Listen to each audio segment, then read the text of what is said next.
आप सभी को जय श्री श्याम। कैसे आप उम्मीद करते हैं सब अच्छे होंगे।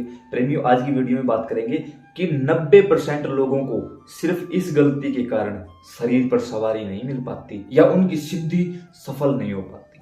कौन से हैं वो कारण? बिल्कुल बेसिक कारण है जिनका आपको हो सकता है ध्यान ही ना रहा हो। सबसे पहला, आप जो भी हो, मेल फीमेल कोई भी हो, किसी भी साधना को करोगे तभी तो सवारी मिलेगी। कुछ लोग बोलते हैं कि मैं अगर बाबा हनुमान की पूजा शुरू कर दूं तो कहीं सवारी तो नहीं आ जाएगी क्योंकि मैं नहीं चाहता। अरे ऐसे नहीं मिलती भाई। यहाँ लोग साधनाएं किए जा रहे हैं, उनको मिल नहीं रही, तुझे ये लगता है कि दीपक जला के सवारी आ जाएगी। ऐसा नहीं होता, बिल्कुल भी नहीं होता। एक होती है पूजा पाठ जो हम डेली अपने घर में करते हैं। शाम सुबह दीपक जलाया, आरती चालीसा की, बस काम नहीं। ये नॉर्मली पूजा पाठ है और ग्रस्त लोगों को यही करना चाहिए। जिस व्यक्ति को लगता है कि मैं दरबार लगाना चाहता हूं, मैं आगे बढ़ना चाहता हूं, मैं किसी देवी देवता की सवारी चाहता हूं या मैं अपने परिवार की सुरक्षा चाहता हूं, तो उसको साधना करनी पड़ती है। साधना 11, 21 या 41 दिनों की कुछ भी हो सकती है, वो आपको डिसाइड करना है। तो कौन कौन सी गलती है? सबसे पहली गलती इंसान यही करता है, वो बगैर गुरु के साधना करने लग जाता है। गुरु बनाया नहीं, बैठ गए, कोई भी मंत्र उठाया, साधना कर ली, जो कि फलीभूत नहीं होगी। चाहे विरंची शंकर सम होई, गुरु बिन भवनिधि तरई ना कोई। यानी आप ब्रह्मा और शिव जैसे भी हो सकते हो, लेकिन आप बगैर गुरु के भगवान से नहीं मिल सकते। ये बात संतों ने बोल रखी है, गोस्वामी बाबा चिल्ला चिल्ला कर बोल रहे हैं। तो अब ऐसे में सवाल ये उठता है कि हमारे तो कोई गुरु है ही नहीं। काफी लोगों के मेरे पास फोन है, मैसेज है, कमेंट भी देख लेना आप वीडियो के, इसी वीडियो के नीचे कमेंट देख लेना आप कि हमें तो कोई गुरु नहीं मिल रही, हमारे तो कोई गुरु नहीं है, अब क्या करें भाई। गोस्वामी बाबा मानस में लिखते हैं भगवान शिव के लिए, तुम त्रिभुवन गुरु वेद बखाना। गुरुओं की भी जो गुरु है वो शिव महागुरु। अगर आपके कोई गुरु नहीं है तो इसमें कमी आपकी है, क्योंकि आप शिष्य ही नहीं बन पाए। गुरु तो गुरु है भाई, आप शिष्य नहीं बन पाए। अपने आप को शिष्य बनाओ, अपने अंदर शिष्यता घटाओ। याद रखना, जब कोई तरसता है तब घनश्याम बरसता। जिस दिन आप तरस जाओगे, जिस दिन आपके अंदर तड़फ होगी कि अब मुझे गुरु चाहिए, बस उस दिन भगवान शिव गुरु का रूप लेकर आपके घर आ जाएंगे। आपको कहीं नहीं जाना पड़ेगा, मैं लिख कर देने के लिए तैयार हूं भाई। अब ऐसे में भगवान शिव को गुरु बनाओ, वो वीडियो हमने बना रखी, यूट्यूब पर सर्च करो भगवान शिव को गुरु कैसे बनाए, अशोक कुमार वीडियो। कोई भी वीडियो देखनी है ना, उसके आगे अशोक कुमार लगा देना, अशोक कुमार वीडियो, अशोक कुमार खाटू श्याम वीडियो, अशोक कुमार बाबा श्याम वीडियो। जो कुछ भी सर्च करोगे ना, हमारी वो वीडियो आपके सामने आ जाएगी। और ठाकुर जी की ऐसी कृपा है कि लगभग हर टॉपिक के ऊपर वीडियो बनाई जा चुकी है। चाहे वो पूजा पाठ हो, बाबा श्याम की सेवा हो, पितरों की सेवा हो, कोई सिद्धि साधना हो, कोई तंत्र काट हो, कुछ भी हो, हर टॉपिक पर वीडियो उपलब्ध है इसी यूट्यूब चैनल पर। आप सर्च करो एक बार जाके, कोई भी नाम लिख के उस वीडियो के आगे अशोक कुमार वीडियो लिख देना, वीडियो आ जाएगी आपके सामने। अब ऐसे में गुरु का चयन करिए। गुरु नहीं है, भगवान शिव को गुरु मानकर ओम नमः शिवाय का जाप शुरू कर दीजिए। उसी समय भगवान शिव की कृपा आपके साथ चलने लग जाएगी। दूसरी बात, जिस आसन पर बैठते हो, कुछ लोगों, एक व्यक्ति को मैंने देखा नीचे बैठ के जाप करता है, वो गलत बात। आसन लगाओ। हमारा गुरुत्वाकर्षण बल के कारण हमारा पूरा जाप दाहिने पैर के अंगूठे के कारण पृथ्वी में चला जाता है, और आसन पर बैठते हैं तो वो जाप चोरी नहीं होता। बिल्कुल नए साधक हो, सर पे कपड़ा रखो। आप मेरी पीछे की वीडियो उठाकर देखो, मैं सर पे कपड़ा रख के वीडियो बनाता हुआ मिलूंगा आपको। अब सातों चक्र जागृत हो चुके हैं, ओरा की 12 लेयर कंप्लीट हो चुकी हैं, तो अब कपड़ा वगैरह यूज नहीं करता। इसी कारण आपने देखा होगा मेरी पहले की वीडियो में अंतर और अब की वीडियो में अंतर यही है, क्योंकि प्रोटेक्शन है, ओरा लोग है, तो कोई नेगेटिव इफेक्ट नहीं होता इन चीजों से। इस दौरान कुछ लोग माला को बिल्कुल खुली चलाते हैं। माला खुली नहीं होती, माला गोमुखी के अंदर रख के की जाती है हमेशा, ताकि उसकी ऊर्जा बरकरार रहे, जाप चोरी ना हो सके। उसके साथ साथ जैसे ही आप बैठते हो तो आप अपने राइट हैंड में जल लेके प्रार्थना करो। जैसे बाबा श्याम के सामने बैठे हो, हे बाबा श्याम, मेरा नाम ये है, पिता का पति का नाम ये है, इस जगह का निवासी हूँ, गोत्र ये है, और इस समय मैं ये साधना करने जा रहा हूँ और इस मंत्र का जाप करूंगा। मंत्र भी बताओ, ओम नमः शिवाय का जाप करूंगा। ठीक है, आप चारों तरफ सुरक्षा चक्र बना दीजिए ताकि कोई भी मेरे घर की या बाहर की गंदी शक्ति मेरे जाप को चोरी ना कर पाए। ऐसा बोल के अपने चारों तरफ जल का छिड़काव करो। अब ये सुरक्षा चक्र बन चुका है भाई। अब चाहकर भी कोई एनर्जी इस चक्र को भेद नहीं सकती जब तक आप यहां से उठकर नहीं जाओगे।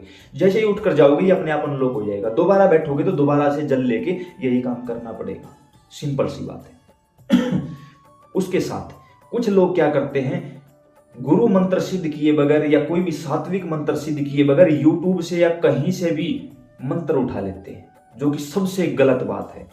यही कहीं से मंत्र उठा लिया, जाप पर बैठ गए, अगर उस मंत्र का एक भी अक्षर आगे पीछे हुआ, गलत हुआ, विशेषकर साबर मंत्र, क्योंकि आपको लगता है ना एक रात में सिद्धि चाहिए, एक रात में सिद्धि जो साबर मंत्र दे सकता है, अगर उसका आपने कोई भी शब्द आगे पीछे बोल दिया तो वो मंत्र पॉजिटिव की जगह नेगेटिव इफेक्ट डाल सकता है। मैं नहीं कहूंगा डाल देता है, डाल सकता है भाई। कुछ लोग बिना ही गुरु के ओम क्रीम कालिकाय नमः, ओम क्रीम कालिकाय नमः का जाप किए जा रहे हैं। उग्र मंत्र है, उग्र मंत्र शरीर को प्रभावित करेगा, दिमाग का पत्ता हिला के रख देगा, पागल कर देगा। देखे मैंने, एक नहीं काफी लोग देखे मेरी जिंदगी में, स्पेशली मिलने आए हैं इसी बात के कारण कि हम पागल हो चुके हैं, क्या करें कहाँ जाएं। बाद में पता चलता है कि उन्होंने इस मंत्र का जाप किया था। बहुत गलत बात है भाई, ऐसा बिल्कुल भी नहीं करना चाहिए। उसके साथ साथ आप गुरु शरण में जाओ, गुरु से मंत्र लो, गुरु मंत्र को जागृत करो, या फिर भगवान शिव को गुरु मानकर ओम नमः शिवाय का जाप करो। कम से कम 5.25 लाख जाप करो ओम नमः शिवाय के। 5.25 लाख जाप के दौरान ओम नमः शिवाय सिद्ध हो जाएगा, आपको गुरु के पास भेज दिया जाएगा। कहीं से भी आए गुरु आ जाएंगे आपके पास। एक जो सबसे बड़ी परेशानी है, जिसका लगभग 99% जिक्र किया ही नहीं जाता, वो ये है कि एक व्यक्ति अपने भगवान के आने के द्वारों को बंद कर देता है। कौन सा द्वार? इंसान खुद को शुद्ध नहीं रखता। अब आप लोग बोलोगे हम तो नहा धो के बैठते, नहाना धोना तो दुनिया करती है भाई, हर कोई काम करने वाला नहाता धोता है, कौन सी बड़ी बात है? कोई बड़ी बात नहीं है। इसको शुद्धिकरण नहीं बोला जाता। शुद्धिकरण भगवान ने स्वयं कहा है अर्जुन से गीता में कि अर्जुन कान और आंख के माध्यम से जाता हूं मैं। और हम यहां ये शिक्षा लेने की कोशिश देने की कोशिश कर रहे हैं कि कान और आंख दो ऐसे रास्ते जिनसे भगवान आते हैं, और हम हर रोज इन्हीं रास्तों को बंद करते जा रहे हैं। कैसे? यहां तो माला चल रही है, जैसे ही माला से उठे कुछ ना कुछ गलत देख लिया, कुछ ना कुछ गलत सुन लिया, कुछ ना कुछ गलत बोल दिया, या तो बोल बोल कर किसी की बुराई कर रहे हैं, या कानों से सुनते हुए किसी की बुराई सुन रहे हैं, गालियां देकर किसी को बोल रहे हैं, मोबाइल में पता नहीं कैसे कैसे दृश्य देखे जा रहे हैं, रील स्क्रॉल की जा रही हैं, पता नहीं कैसे कैसे लोगों को फॉलो किया जा रहा है जो हमें डिस्ट्रैक्ट करने की कोशिश करते हैं। और यहां अगर मैं बोल दूं वीडियो में कि थोड़ा सा भी क्लिक बेट कर दूं, नीचे कमेंट आने शुरू, भगवान के नाम पे कमा के खा रहा है, ये कर रहा है, वो कर रहा है। और वो पता है वो कौन लोग हैं जिन्हें भगवान से कोई लेना देना नहीं, दूर दूर तक जिनके घर में कोई तस्वीर भी नहीं मिलेगी भगवान की, वो लोग हैं। और आप लोग भी फिर उन्हीं का सपोर्ट करते हो। अब ये बोल दो ना कि शेयर करो, तुरंत आप लोग ही कमेंट नहीं लिखोगे तो बोल के बता, हाँ बस पैसे कमाने का चक्कर है, शेयर कर दो इसको, तो छोड़ो इस विषय को। तो हमें जिस समय पर हम सिद्धि साधना के दौरान चल रहे हैं, कोई भी 11-21 दिनों की, उस दौरान हमें सबसे अलग रहने के लिए क्यों कहा जाता है? ताकि ना तो कुछ गलत देखें, ना कुछ गलत सुने, और ना ही कुछ गलत बोलना पड़े। ये चीज सबसे कंपलसरी है। जब तक अंतःकरण शुद्ध नहीं होगा, शुद्धता में ही भगवान का निवास है, तब तक सात्विक सवारी नहीं आएगी। एक और बहुत बड़ी गलती है जिसका जिक्र भी बहुत ही कम किया जाता है। कैसे?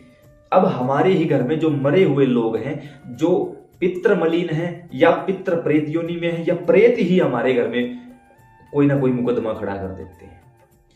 हमारे ही घर के हैं, देवी देवता उनको बाहर निकाल नहीं सकते, अतृप्त हैं तभी तो प्रेत बन के घूम रहे हैं। अब वो हमारे घर में बैठे हैं, अब जैसे ही उनको लगेगा कि कोई व्यक्ति जाप करने लगा है, तो वो उस व्यक्ति को बताए बगैर, उस घर के सदस्य को बताए बिना ही चुपचाप उस जाप को खाना शुरू कर देते हैं। माला आपके यहाँ चल रही है, लेकिन आपका जाप किसी और के पास जा रहा है। आपकी ही घर की एनर्जी है, आपके देवता उसको रोक नहीं सकते। वो उस एनर्जी को खा के, ये नहीं कि वो नुकसान पहुंचाएंगे आपको ना, वो खुद की मुक्ति के लिए सोच रहे हैं, ताकि इस जाप को ग्रहण करके मैं मुक्त हो जाऊं। बस सिर्फ इतना लक्ष्य है हम लोगों का। ऐसे में हम इस चीज से कैसे बचें? इसके लिए कम से कम 5 अमावस्या को किसी भी तीर्थ पर जाकर आपसे पहले जितने भी मर चुके हैं उनका पिंडदान करवाओ, उनका तर्पण करवाओ, उनको स्नान करवाओ, और उनको बोल दो कि आप तृप्त हो जाओ। बस सिंपल सी बात। उसके बाद घर आकर अमावस्या के दिन घर पर हवन करवाओ। 5 अमावस्या को पिंडदान, तर्पण, स्नान, और 5 अमावस्या को हवन करवाओ। इससे होगा क्या? आपके जो पितृ मलिनता में चल रहे हैं वो शुद्ध हो जाएंगे। जो अतृप्त जीव हैं वो पिंड लेकर तृप्त हो जाएंगे। लगे कि फिर भी कोई परेशानी रह गई है, कोई उपचुक है, या सौपन के माध्यम से कोई आपके घर का मरा हुआ आपसे कॉन्टेक्ट करना चाहता है, तो खुद से बैठकर गीता के 18 अध्यायों का पाठ कर दो। पाठ करते समय जैसे ये जल है, पहले तो संकल्प लेके बोलना है कि मेरा नाम ये है, पिता पति का नाम ये, इस जगह का स्थायी निवासी हूँ, अपने पितरों की मुक्ति के लिए, अपने पूर्वजों की मुक्ति के लिए गीता के 18 अध्यायों का पाठ कर रहा हूँ। आप एक दिन में भी कर सकते हो, 18 दिन में भी कर सकते हो, हर रोज 2 पाठ करोगे, 9 दिन में भी, कभी भी कर सकते हो, कभी भी। बस नवरात्रों को छोड़कर, नवरात्रों में पितरों के लिए मत करना, बाकी कभी भी कर सकते हो, ठीक है। ये बोलकर, और इसका पूरा फल हे विष्णु भगवान आप मेरे पितरों को दीजिए और उन्हें अपने चरणों में जगह दीजिए। जल को नीचे छोड़ दो। लेफ्ट हैंड की ये जो फिंगर रिंग है इसको जल में डुबो के रखिए और गीता के अध्यायों का पाठ करिए। आपके शरीर के माध्यम से पूरा फल इस जल में चला जाएगा। अब इस जल को कोशिश करिए सुबह सुबह पाठ किया जाए, तो इस जल को सूर्य को दे दो। हे श्री सूर्य नारायण भगवान, मेरे पितरों के नाम से पाठ किया है, उसका पूरा फल इसके अंदर है। आप अपने माध्यम से मेरे पितरों तक इस जल को पहुंचाइए और उनकी तृप्ति करवा दीजिए। तुलसी में डाल दो, लेकिन रविवार और एकादशी को तुलसी में जल नहीं डाला जाता।